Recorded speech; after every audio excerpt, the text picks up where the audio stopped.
Okay, so once a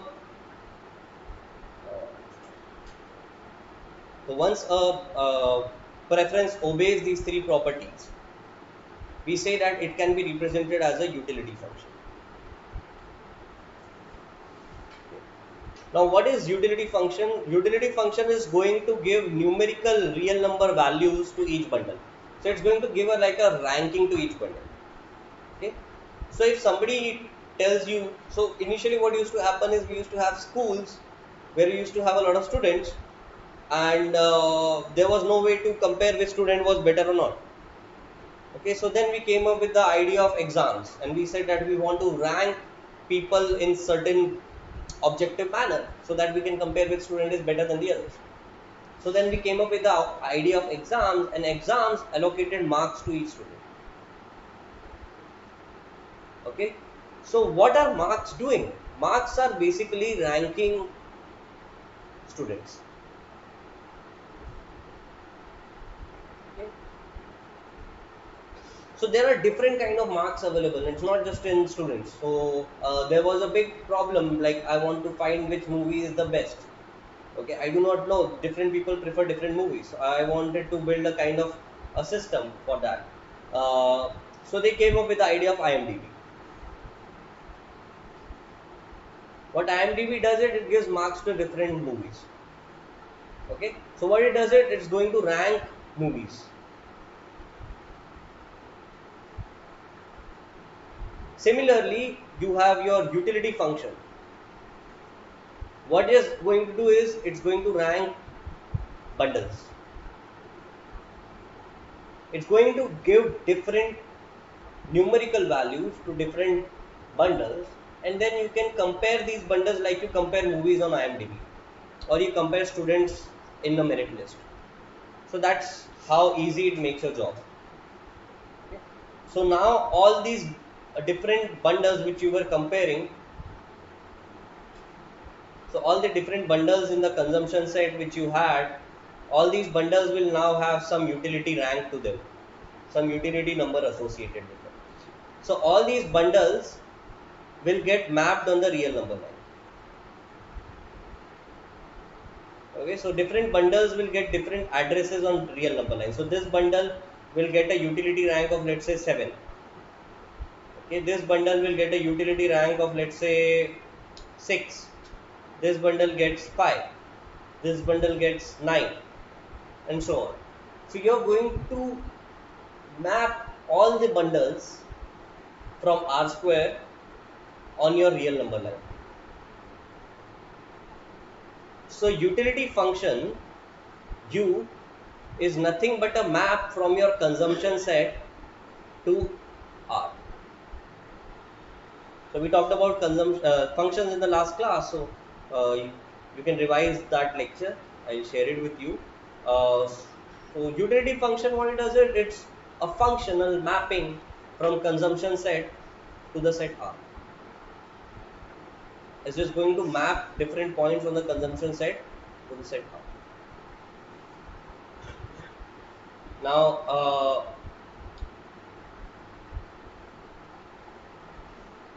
okay, so now the job becomes very straightforward.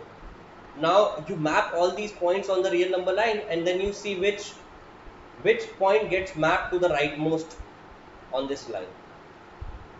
Okay, so all these points, let's say this point gets mapped to the rightmost, that is 10 units.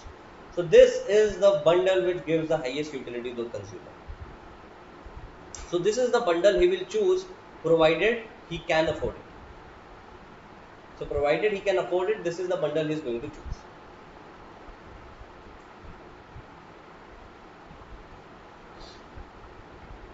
So the definition for utility function is, if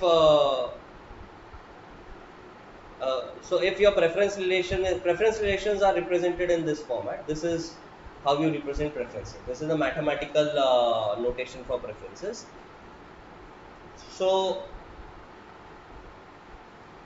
the definition of utility functions is that if you have two bundles x0 and x1 such that x0 is weakly preferred to x1, then utility number for x naught must be greater than or equal to utility number for x naught.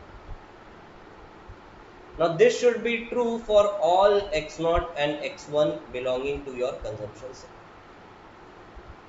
Okay. So the idea is, if any bundle is more preferred by you, that bundle must be having a higher utility number to it. If any movie is better, it should have a higher IMDb ranking. Okay. Why IMDb works is because most people find that a higher IMDb ranked movie is a movie which they like more. That is why it is successful. Now you and I can create a ranking one on one. Okay, we can rank movies according to myself, but my ranking system will not match your utility. Okay, so then you will lose trust in that particular ranking order. You will say, okay, this ranking order is not believable. Why IMDb works is because most people found that IMDb rankings were in accordance with their own preferences. Okay, here you have utility function which should be exactly in accordance with your preferences. If at any point of time the utility function is saying that a bundle xj should be utility at xj is greater than utility at xi, but you say that you prefer xi over xj, then the utility function has fallen apart. Okay, so this is not a utility function which represents your preferences. So IMDb may not be exactly true, but why IMDb works it is mostly true for everybody. But a utility function must be exactly true for somebody. So your utility function is different from other utility functions for any other person, and that's why utility function is individual specific. So whenever we talk about utility function, we are basically saying utility function of that particular individual. We are never saying that the utility function of everybody is same. Okay, so a few property, a very important property of utility function is monotonic transformation. So monotonic transformation, what it means is, if a function u is a valid utility function for your preferences, and f defined from R to R is an increasing function, then the composite function f of u also represent preferences. Okay. So here's what I'm saying: f defined from R to R is an increasing function.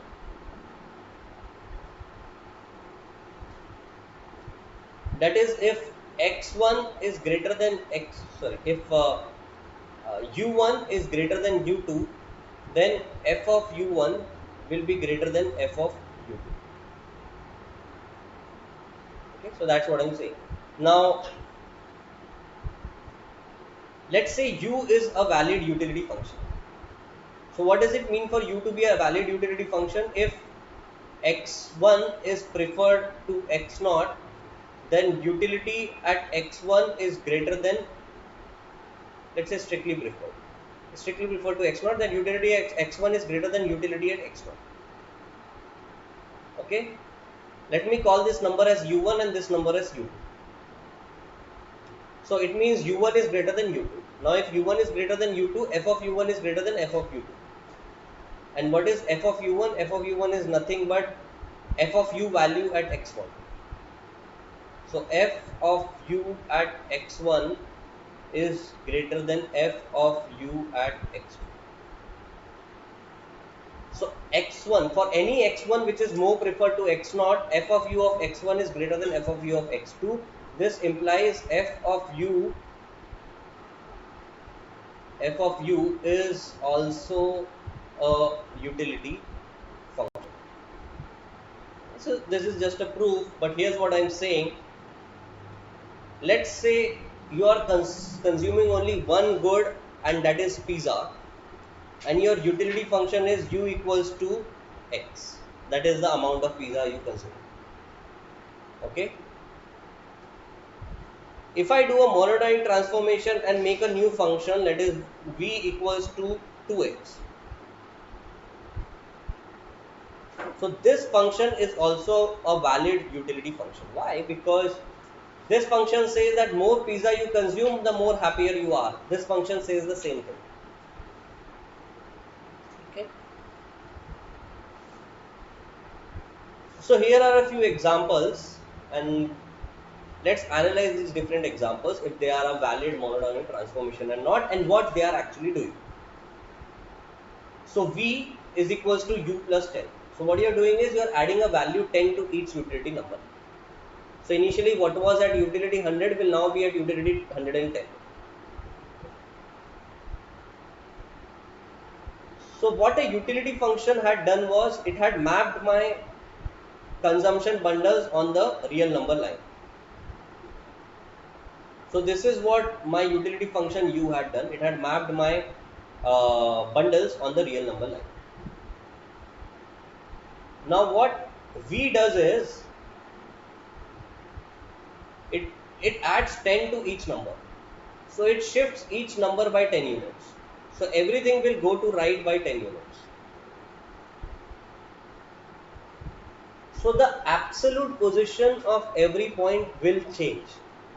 What will not change is the relative position of any two points.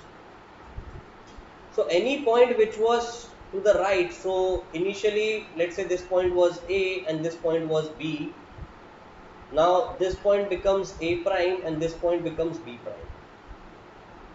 So bundle A was to the left of B. Now its new position A prime continues to be the left of B prime. So the relative position of any of the bundles will not change. So the rightmost bundle will still be the rightmost bundle. So the most preferred bundle will never change. In fact, the positioning of any two bundles related to each other will not change, and that's why the final result in any comparison will not change. So this is a valid utility function. So anything which does not change the relative positioning of any two bundles is a valid utility function.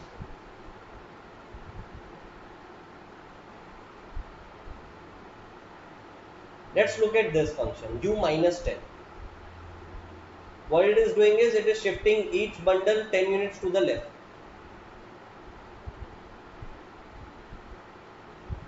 Will this be a valid utility function? Yes. Again, relative position does not change. Okay. G equals to 10 times of U. Okay. Is this a valid utility function? Yes. What it is doing is so you imagine the number line as a rubber band. Okay. So you had these bundles. What V equals to 10U is doing is it's stretching out this number line by 10 units. So everything stretches from the perspective of the origin. So what was initially at 1 will now move to 10. What was initially at 2 will now move to 20 and so on. But at the end of the day, relative positioning will not change.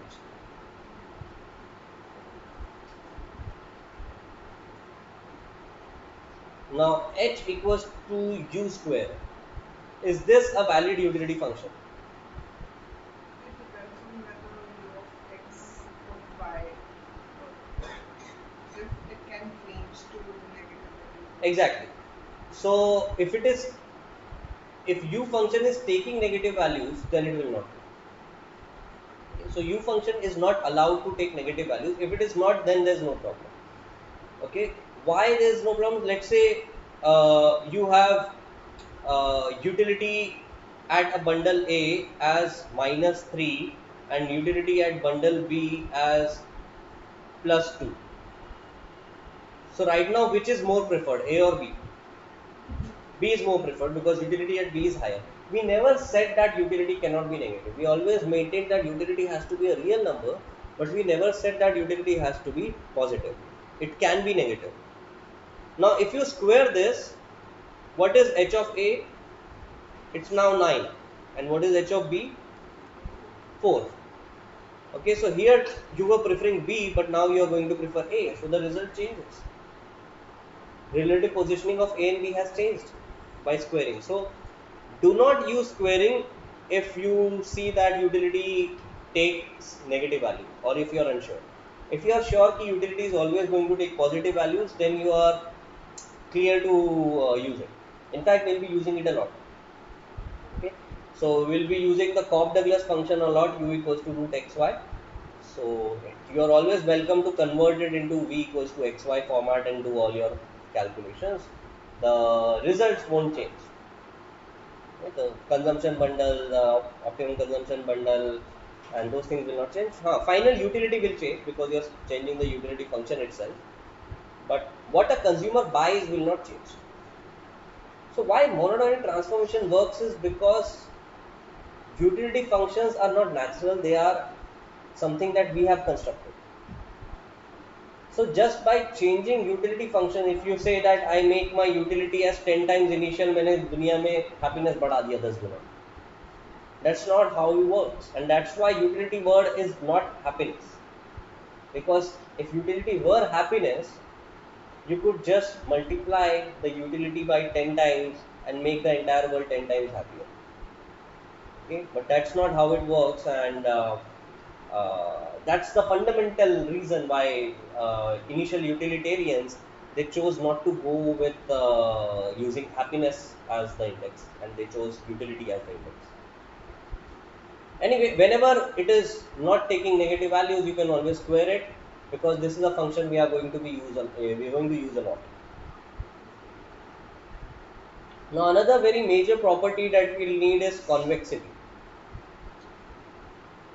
So utility functions are quasi-concave in nature, a property which emanates from convexity of preference relations.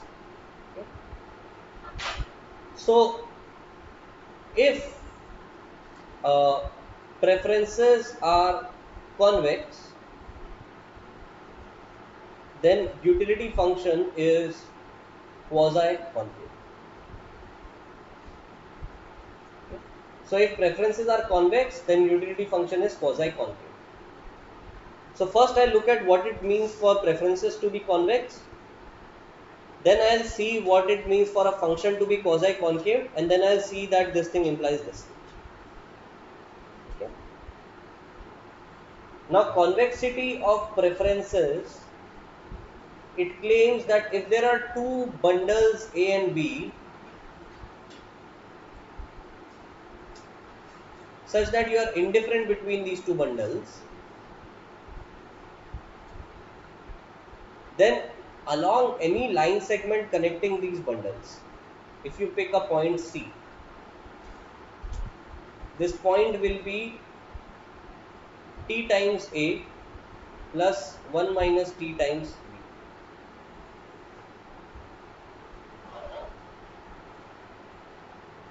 Where T belongs to 0 to 1.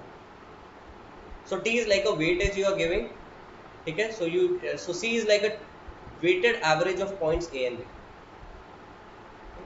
So convexity of preferences says that if you have two bundles A and B which you are indifferent between, any weighted average of these two bundles will be strictly preferred. So C will be strictly preferred to both A and B.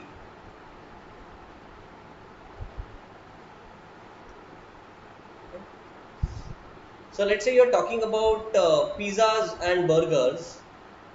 So point A is 1, 2, that is 1 pizza and 2 burger. Point B is 2, 1, that is 2 pizzas and 1 burger, and you are, let's say, indifferent between these two bundles.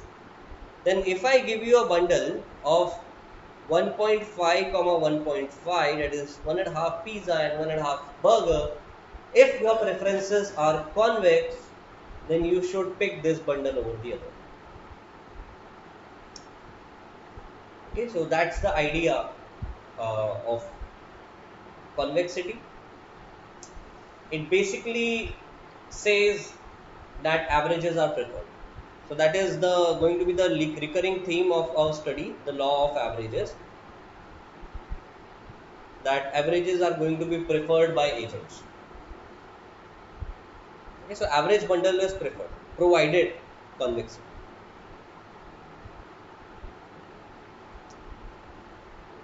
Now, what does it mean for a function to be quasi-concave? So we'll deal with quasi-concavity and quasi-convexity later on when we have dealt with multivariable calculus. That will be approximately 2 months from now. But we'll use a working definition right now for quasi-concavity. So you have some function f of x comma y,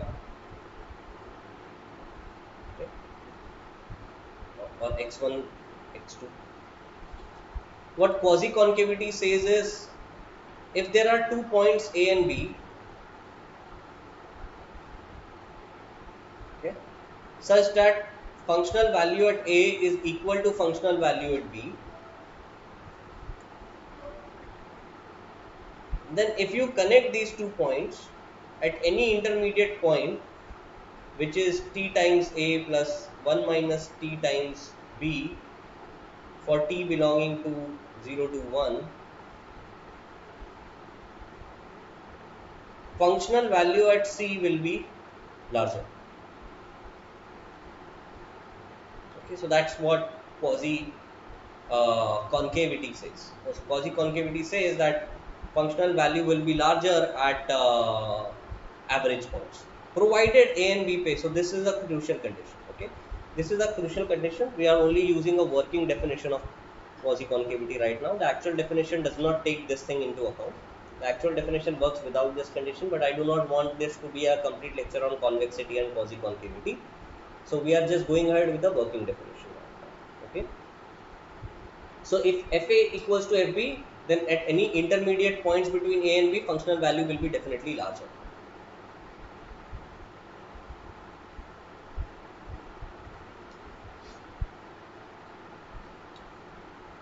So now I have looked at convexity, I have looked at quasi-concavity, and now I just want to establish that this thing implies this thing. Okay. So here I saw that if A and B are indifferent, then intermediate points are going to be more preferred. This thing says if A and B have the same utility value, that is, let's say the function is u.